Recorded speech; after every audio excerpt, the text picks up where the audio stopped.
Alright, so ini. So untuk fermentation ada dua jenis. So ada lactate fermentation dengan ethanol. So situasi fermentation ni berlaku bila kekurangan oksigen. Contohnya dekat bila awak berlari tu awak kurang oksigen kan, so awak tercungap-cungap. So oksigen tak sampai dekat kaki.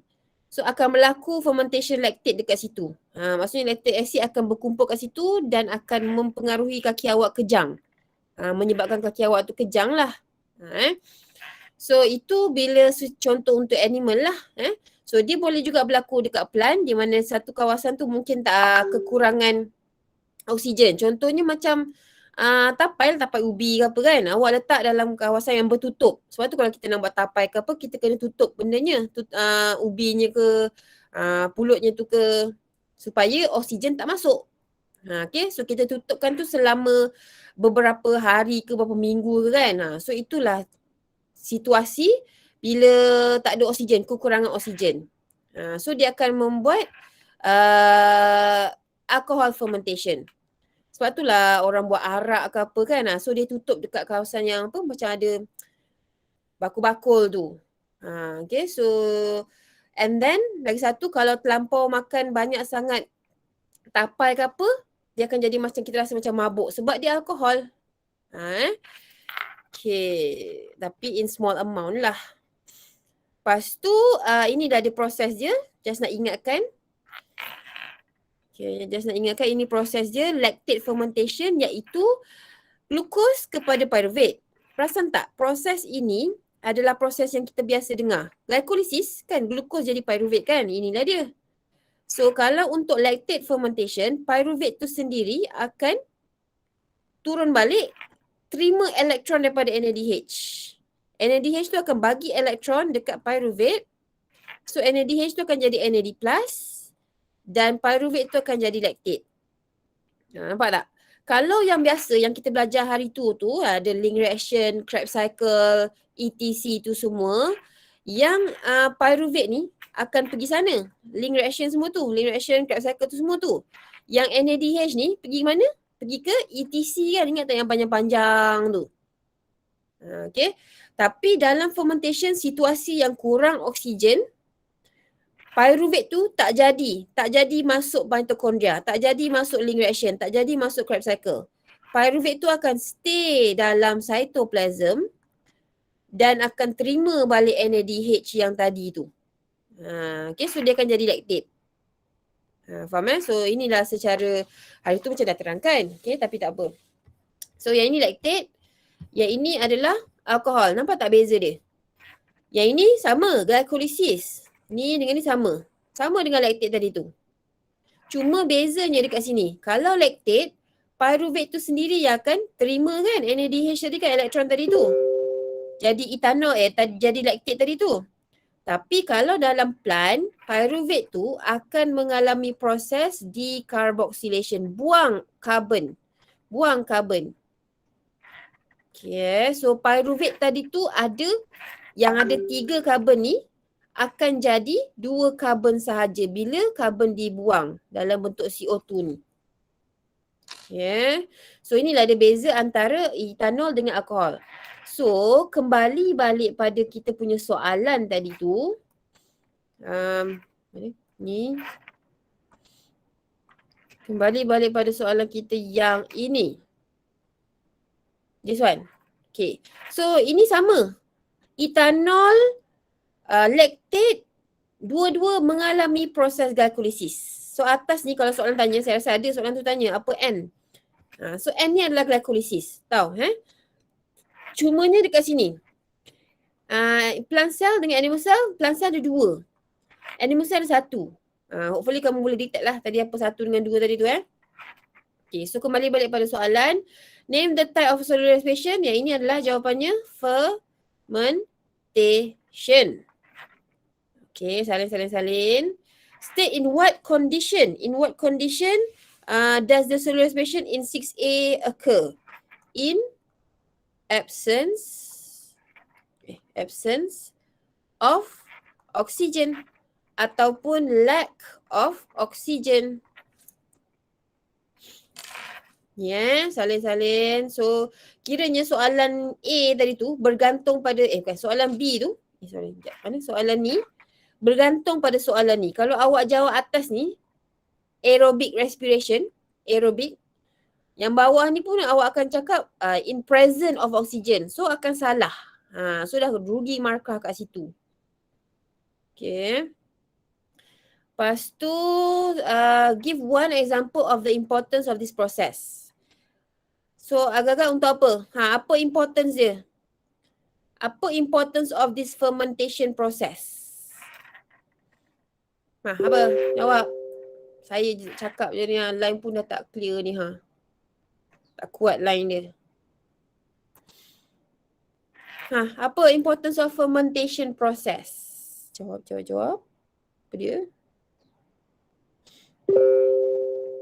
Alcohol fermentation. Alkohol. Okey, boleh. Sekejap, tapi kan kalau awak jawab alkohol tu kan tak boleh. Sebab dia nak industries. So awak kena cakap makanan tahan lebih lama. Kejap sabar aja yang alkohol tadi tu, itu adalah example dia. Okay, example. Yang ini kamu kena cerita pasal bread industries. Kalau nak tulis alkohol boleh lah, tapi kena ada perkataan industri kat belakang. Alcohol industries. Alcohol industry. Okay, ataupun fermented food. Fermented food industries. Okay, so siapa, mungkin ada di antara awak yang nak jawab tempe, cheese. Boleh tak? Tapai. Yang itu kalau awak jawab itu salah. Okay, sebab dia tanya apa kepentingannya, apa kepentingan fermentation ni dalam industri. Kamu kena jawab yang besar punya. Kalau soalan ni minta example of food. Example of food. Food barulah awak cerita contoh-contoh makanan yang boleh dihasilkan itu. Hati-hati tahu dengan soalan ni, okay? So dia kata if they ask you one example of food that is produced by this fermentation process, tapai, cheese, semua itulah, okay? So kalau industries kena adalah perkataan industries tu semua, fermented food industries tu semua, okay? So ramai student yang salah situlah sebenarnya. So name the process N. Tadi dah sebutkan, tadi tu N tu adalah glycolysis. Name substance J, K, L, M. Mana J? J apa? J. J apa?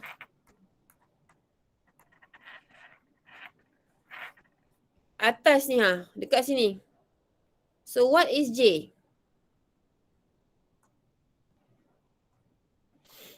Apa dia? Senyap je.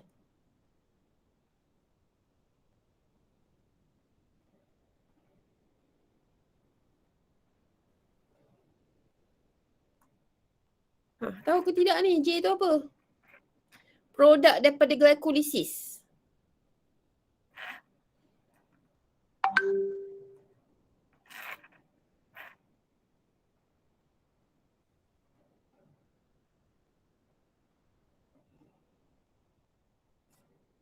ATP. Bukan. So kalau ATP memanglah, tapi ATP tu sebagai byproduct saja. Yang ni produk dia yang utama iaitu yang ni lah saya share. Yang Pyruvate ini. ke madam?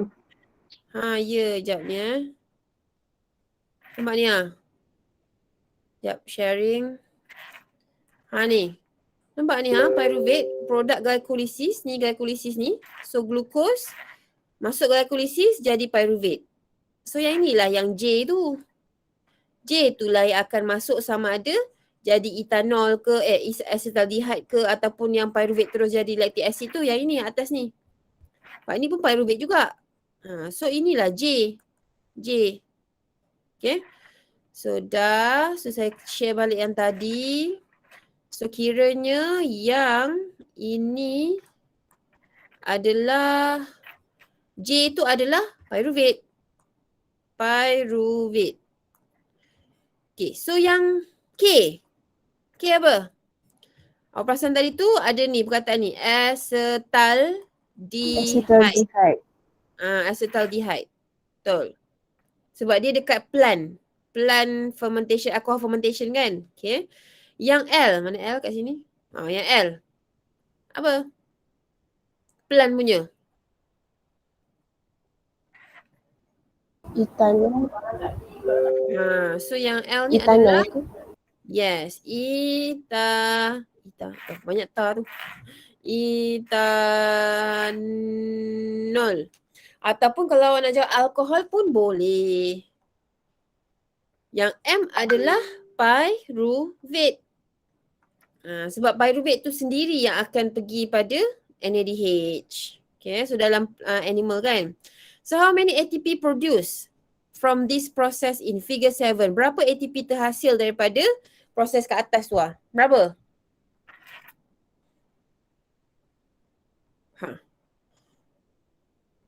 Siapa boleh jawab? Berapa ATP terhasil daripada proses yang semua ni banyak-banyak ni Okay, just nak revise balik. Sekejap. Ni. Dalam fermentation, dia ada glycolysis kan. Okay, kamu tengok pada gambar ni. Berapa ATP yang ada? Berapa? Mana? Nampak kan saya share tu? 2. 2 sahaja, iaitu daripada glycolysis sahaja. So dalam fermentation memang 2 sahaja ATP yang terhasil. Nampak. Okay, so 2 sahaja ATP yang terhasil. Tak kisahlah dia dalam fermentation alkohol ke ataupun fermentation lactic acid, memang dua-dua ini hanya menghasilkan 2 sahaja ATP. Okay, sebab dia dihasilkan, kalau soalan tanyalah, where does the 2 ATP produced in fermentation? Di mana? Dekat dalam banyak-banyak ni, di mana 2 ATP tu dihasilkan? Dalam proses glycolysis. Faham Sebab glycolysis je yang dapat, yang ingat tak yang tadi saya cerita, yang ada 4 ATP. Lepas tu dia kena bayar balik 2. So dapatlah 2 ATP. 2 ni lah yang ini. 2 ATP ni lah yang ni. Okay. So 2 ATP saja. Sebab itulah fermentation ni dia sangat merugikan sebab dia hanya 2 saja. Dia kena buat banyak kali untuk dapatkan balik yang normal punya tenaga. Kalau normal, satu glukos dapat 38 ATP tau. Yang ni dapat 2 je. Imagine berapa kali ganda tu kurangnya tu. Okay, so glukos dapat 2 saja dalam fermentation. Okay. Lepas tu kembali balik pada soalan tadi.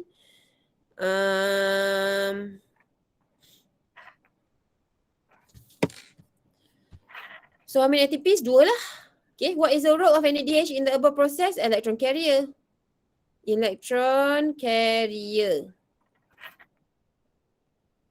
Okay, dah. Salin. Kalau perasan soalan nombor 8 tu sebenarnya sama dengan soalan atas ni. So, no need to discuss lah. Kita boleh terus proceed kepada objektif soal question. So, dah salin dah. Ni sama je ni.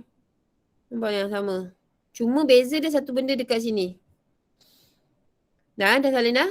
Dia tanya ni yang A. Apa A? Awak rasa A apa?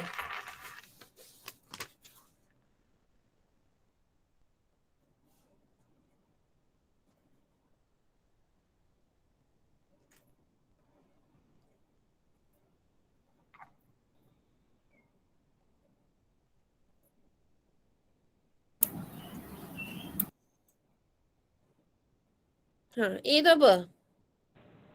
CO2. Okay. So A tu adalah CO2.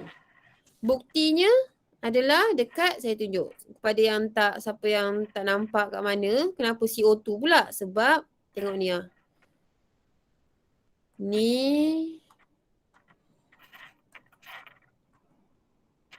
Ni. Okay, padam jap. Serabut sikit. Okay, so perasan tak ni? Ni. CO2 ni ha. Dekat plant. Lepas tu yang ni lah. Yang saya cerita tadi yang pyruvate ada 3 karbon. Acetaldehyde ada 2 karbon. So dia dah buang karbon tu dalam bentuk CO2. So jawapan untuk yang A tadi tu CO2 lah. Yang kat sini tau. Okay. Okay. So kembali balik. So A tadi tu adalah, tengok gambar kejap yang ini. So A ni keluar daripada yang plant cell. So mestilah A ni adalah CO2. Tu je beza. Okay, so next saya terus kepada soalan objektif. Dah. Okay, so dah. Tutorial, soalan tutorial. Which molecule contain the highest energy? Yang mana? A, B, C, D. Mana di antara ini yang ni apa? Apa tadi? Coba apa? Dah mengandungi paling tinggi tenaga.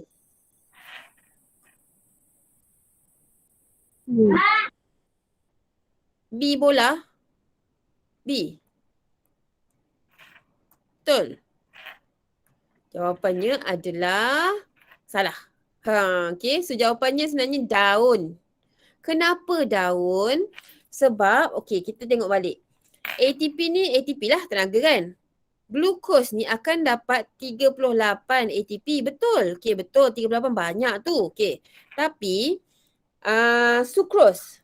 Sucrose is a disaccharide. Okay. Dia maksudnya dia ada 2. Campur monosaccharide dengan monosaccharide lah kan. So disaccharide kita boleh bayangkan lebih kurang 38 darab 2. Jadi 76. Lebih kurang lah 76 ke 80 macam tu. So saya ulang. Sucrose ni dia ada 2 monosaccharide. Jadinya kamu gandakan 38 tu darabkan dengan 2. Dapatlah lebih kurang 76 ATP. Yang si starch ni pula, yang D ni, dia adalah polysaccharide. So can you imagine berapa banyak ATP yang ada boleh dihasilkan dekat starch ni? So lagi banyaklah tenaganya. Okay, so jawapan dia adalah D, daun. Sebab tu yang kita makan tu starch. Contoh starch. Contohnya adalah nasi. Nasi tu adalah kanji. So bila kita makan tu, so lagi tinggilah tenaganya. Tenaga yang kita makan, yang kita dapat tu. Okay. So sebab tu lah kalau orang cakap nak tenaga lebih makan nasi. Okay, so kadang tu kalau kita makan terlampau banyak nasi pun kita akan mengantuk. Itu memang dah penat sangat lah tu. Sebab penat makan gitu. So yang nombor 2. Baca. Apa jawapannya? Before a glucose can be broken down to release energy, apa yang dia perlu buat? Apa? B tu medium. Jawapan dia adalah bola. Bola. Kenapa? Sebab ingat tak dalam proses glycolysis di mana dia punya reaktan adalah glukos, lepas tu produk dia adalah pyruvate. Okay. So antara proses ini kamu kena pinjam. Ingat tak tadi yang saya kata kena pinjam ATP kan? Lepas tu kena bayar balik tu. Yang itulah. Okay. So awak kena pinjam 2 fosfat daripada 2 ATP. 2 fosfat daripada 2 ATP. Sebab tu jawapan dia B. 2 fosfat must be added. Ada student mungkin akan jawab C. 2 ATP sebab dia pinjam 2. Kata tadi pinjam 2 ATP je tu. Tak. Dia sebenarnya bukannya pinjam ATP. Dia pinjam fosfat daripada ATP. Kamu bayangkanlah kamu ada RM3. RM3 tu adalah melambangkan fosfat. So awak datang, awak bagi RM1 daripada awak tu RM3 tu kepada glukos. So awak akan jadi ADP lah. 2 difosfat. Awak bagi pinjam RM1 dulu. Nanti kena bayar balik. Itulah. Okay. So B nombor 2 bola. Nombor 3. If 2 molecules of alpha ketoglutarate are changed to form fumarate. Yang inilah dalam gambar ni kan. Alpha ketoglutarate jadi fumarate. The total ATP formed from aerobic respiration at this stage is berapa? Total ATP formed. Siapa boleh kira ni? Cuba berapa ATP yang boleh dihasilkan daripada proses ni Final tau, final. Soalan objektif ni tau yang. Berapa? Cepat. Anyone wants to try?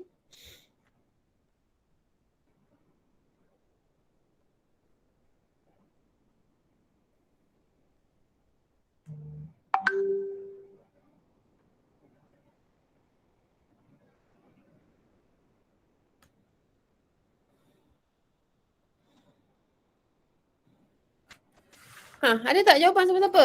Tak ada?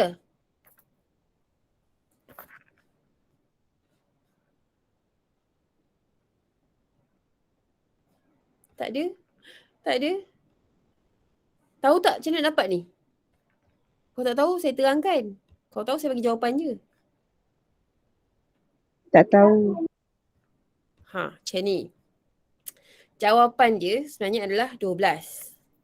12. D, daun. D, daun. Kenapa? So, dalam gambar ni, antara alpha ketoglutarate dengan fumarate ada NADH terhasil, ada GTP terhasil, ada FADH2 terhasil. Okay. So, satu NADH, ingat tak berapa ATP yang boleh dihasilkan? Satu NADH. 12 madam.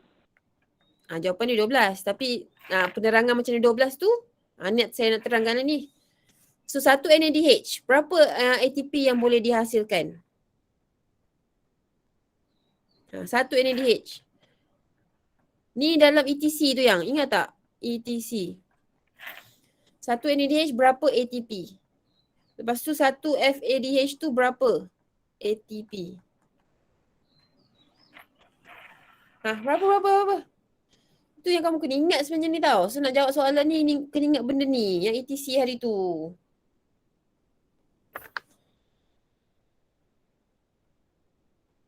Okey, kalau tak ingat ATP, satu NADH berapa kali pump? Ingat tak tu? Kalau saya ubah pula, pump pula. Satu NADH, 3 ATP. Berapa? 3. Yes.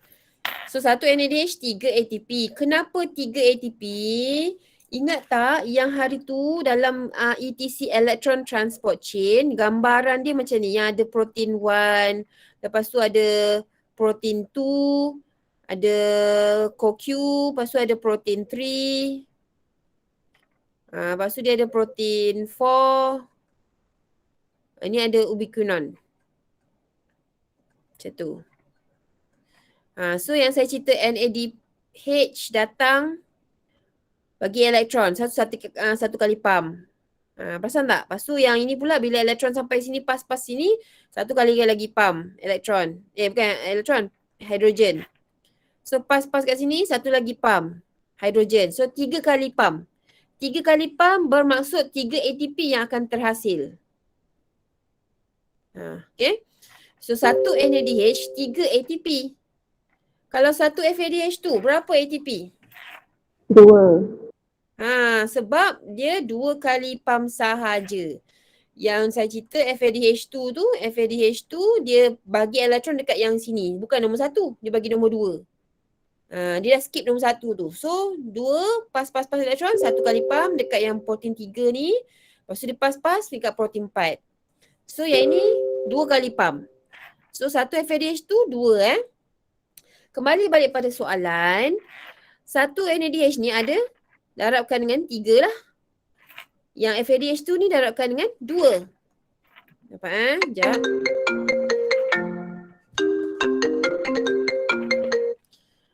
Abang kelas sekejap.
Sekejap So kiranya awak darabkan NADH tu darab 3, yang FADH2 tu darab 2. Okay, dapat berapa?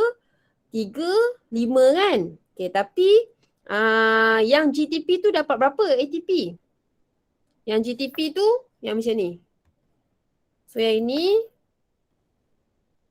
ni macam ni, so dapat 3 ATP. Yang GTP ni akan dapat 1 ATP. Yang FADH tu akan dapat 2 ATP. So awak tambah 2, 3, 5. Tambah 1, 6 lah. Tapi ini baru satu kali. Dia nak 2. 2 molecules of alpha ketoglutarate. So 6 tu awak kena darabkan dengan 2. Dapatlah 12. Begitu. Cubalah salin-salin sekejap sementara saya nak lihat ada orang.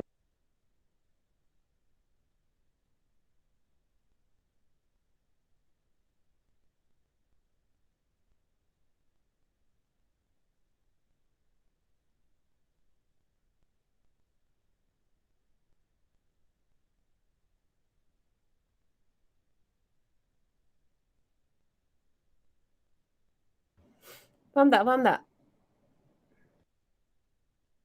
Faham. Faham, madam. Okay. So next question. Jawab dulu. Next question yang ini.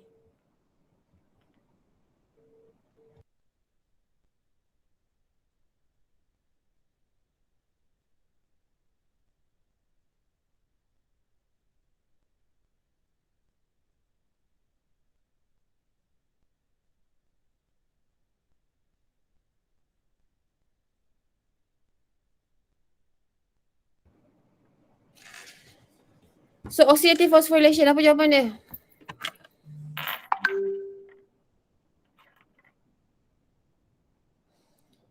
Oxidative phosphorylation.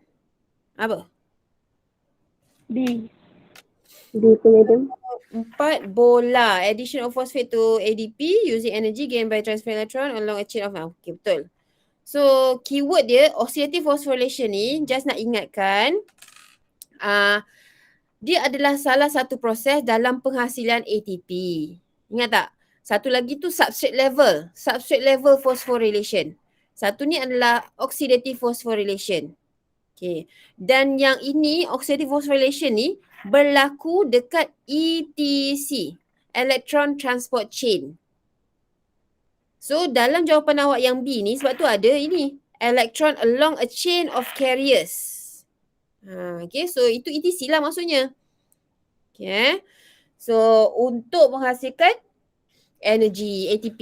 Okay, so jawapan nombor 4 B bola. Nombor 5, what is the function of oxygen in cellular respiration? Apa kita hirup, fungsi hirup udara ni untuk apa?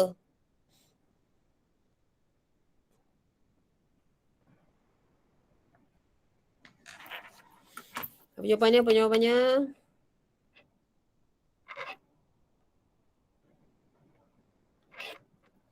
B tu madam. To combine B To combine with glucose to produce carbon dioxide. Bukan.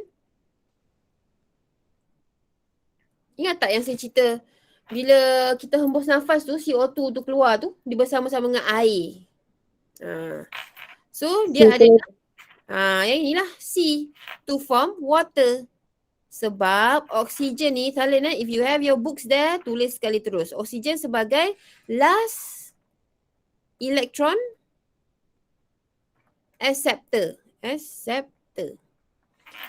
Dia sebagai penerima elektron yang terakhir sekali. Dia terima elektron, dia gabung dengan H+, dapatlah H2O yang kita hembuskan tu. Ataupun H2O tu pergilah kepada tempat lain yang diperlukan. So nombor 5 C. Nombor 6, which of the following metabolic reaction involve the release of CO2? Nak keluarkan CO2. Nak buang CO2. Okay, so kita tengok satu-satu. Pyruvate ataupun pyruvate acid. Pyruvate yang tadi tu. Okay. Pergi kepada lactic acid. Ada tak CO2 terkeluar? Ada tak? Pyruvate kepada lactate. Pyruvate kepada lactate. Kalau tak ingat ataupun tak sure, saya share ni. Ni pergi sini, pergi ke sini. Ni. Ni lah. Pyruvate pergi kepada lactate. Pyruvate acid sama tau dengan pyruvate. Lactate ni sama dengan lactic acid. So ada tak CO2 kat sini? Gambar ni. Tak ada. Tak ada. So yang A tu salah. Okay, so yang B pula. Pyruvate acid kepada acetyl-CoA. Maksudnya pyruvate kepada acetyl-CoA. Kalau yang ini dekat link reaction. Banyak pula nak kena ke atas ni, sabar. Kalau kamu ingat lah, pyruvate kepada link reaction. Ada tak? Krebs cycle. Sekejap. Krebs cycle ni. Pyruvate kepada acetyl-CoA. Ada tak CO2 keluar? Ada. Nampak gambar? Ni ada ni. Lepas tu kena hafal lah. Pyruvate tu 3 karbon. Acetyl-CoA ni 2 karbon. So adalah pengurangan karbon di situ. CO2 akan keluar. Okay, so jawapan untuk yang B tu betul lah. Succinate kepada fumarate. Tengok C tu saya pergi pada Krebs cycle. Awak tengok soalan tu, saya pergi pada gambarnya. Succinate, ni. Succinate kepada, betul lah fumarate. Fumarate acid. Ni lah. Ada tak dekat situ gambar tu? Dekat gambar ni ada tak CO2? Tak ada kan? So ada FADH2 je. So jawapan yang C tu memang salah lah. So setakat ni jawapannya B kan? Kita confirmkan yang D tu. Acetyl-CoA dengan oxaloacetate jadi citric acid dengan CoA. Itu adalah dekat sini. Acetyl-CoA tambah dengan OAA, ini oxaloacetate. Lepas tu jadi citrate. Ada tak carbon dioxide di mana-mana kawasan sini? Tak ada. Tak ada. So jawapannya adalah confirm lah B, bola. Okay, so yang ini. So ni B, bola. Okay, nombor 7. In cell and respiration, most ATP produced by, paling banyak ATP dihasilkan di mana? Proses apa? Boleh tak? Cuba jawab dengan betul. Apa jawapan yang betulnya? Semua dah takut nak jawab dah. Betul ke salah ni? C. C. Oxidative phosphorylation. Sebab yang inilah yang paling banyak yang saya cerita. Semua NADH datang masuk kat dia. So dia akan tukarkan NADH tu jadi ATP. Okay. So kat sini kalau awak perasan, tulis dalam awak punya buku tu. Yang ini 34 ATP akan terhasil.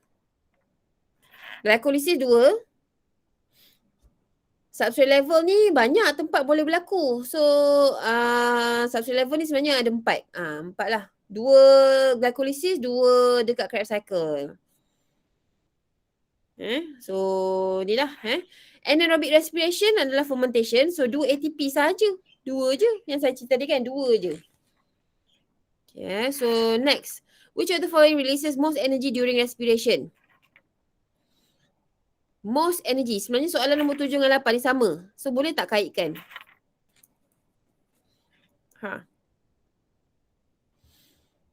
Agak-agak boleh tak dikaitkan? C. Yes. Oxidation of pyruvate to carbon dioxide and water. Ingat tu, water. Water ni kamu tak ada tempat lain yang akan boleh hasilkan water. Dekat ETC saja. So ETC tu berlakunya proses atas ni oxidative phosphorylation. So mestilah paling banyak 34 ni dekat situ lah. So jawapannya C. Okay, macam itulah. Okay. 9. Last Oh, ada 10 soalan. So 9. Proses apa? Dia bagi yang ni so label 1, 2, 3, 4. Okay, jom. Glukos kepada fructose bisphosphate. So mestilah phosphorylation. So sama ada B atau C ya. Yang A dengan D ni awak boleh pangkar dah. So A dengan D dah boleh pangkar. Pyruvate kepada lactate. Pyruvate kepada lactate. Ini sebenarnya dah proses fermentation kan. So dia dah yang gambar tadi tu. Okay, lactate fermentation. Okay. So kiranya dia pyruvate ni kepada lactate dia menerima. Saya tunjuklah. Awak tak dapat nak bayangkan tu. Yang lactate fermentation tadi tu. Di mana pyruvate tu sendiri yang terima elektron. So dia terima elektron. Jadi Yang ini, kejap. Kejap share sini, kejap share sana, sabarlah ya. Nak tunjuk awak supaya direct terus boleh refer. Kang tak nampak pula mananya. Nak cakap je kan. So yang ni. So daripada pyruvate kepada lactate. So dia pyruvate ni akan mengalami reduction sebab dia menerima elektron. Nampak ni? Menerima elektron daripada NADH. NADH tu dia buang elektron, dia mengalami oxidation. So dia buang elektron, dia jadi NAD+. So elektron tu akan diterima oleh pyruvate. So pyruvate tu kalau dalam jawapan soalan awak tu kan, yang nombor 4 tu adalah reduction lah. So jawapan dia B, bola. Yang lain tu kadang tu kita tak tahu. Don't worry, macam saya betul serius saya cakap yang nombor 2 dan nombor 3 saya tak ingat. So awak pergi je lah pada nombor 4. Yang mana awak ingat? Kalau nombor 2 dengan nombor 3 tu saya kena refer pada nota. Okay. So yang nombor 4 ni saya tahulah nampak pyruvate ni dia pergi pada lactate. Pyruvate ni dia akan terima elektron. So dia mengalami reduction. So jawapannya B, bola. So last question, which of the following statements are true about anaerobic respiration in plant? Anaerobic respiration in plant, soalan dia. So plant, saya tunjuk plant yang ini. So ni dekat plant. So apa? Nombor 1 betul ke salah? Betul. Betul. Sebab ni dua ATP ni. Dua. Faham Okay, nombor 1 betul. Nombor 2 betul ke salah? Salah.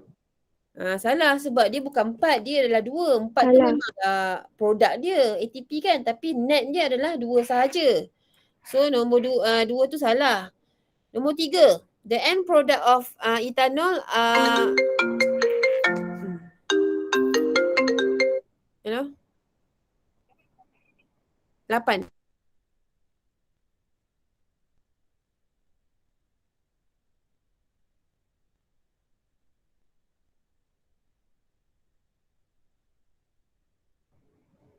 Okay, so kembali balik tadi apa? Nombor 3, the end product ethanol dengan carbon dioxide. Betul ke salah? Betul. Okay, so betul. End product dia ethanol, ada carbon dioxide. Nombor 4, NADH is used for pyruvate reduction. Okay kan? NADH is used untuk pyruvate reduction. Betul ke salah? Betul. Betul. Yes. So dia nak menurunkan ni lah pyruvate. So jawapan dia adalah C, cacing. Okay, so 1, 3 dan 4. Okay, so saya rasa macam tak sempat pula nak masuk 1 dan 2 ni. Tak apa, ada yang kelas lain pun saya rasa bincang nombor 1 je hari tu. So yang tu boleh kita sekalikan lah nanti. So nanti minggu depan masuk habiskan ini sikit. Lepas tu kita masuk chapter fotosintesis hari Ahad nanti. Okay dah So kalau tak ada apa-apa dah boleh keluar. So thank you. Sorry ambil masa you all time ni Thank you. Assalamualaikum. Bye. Thank you, madam.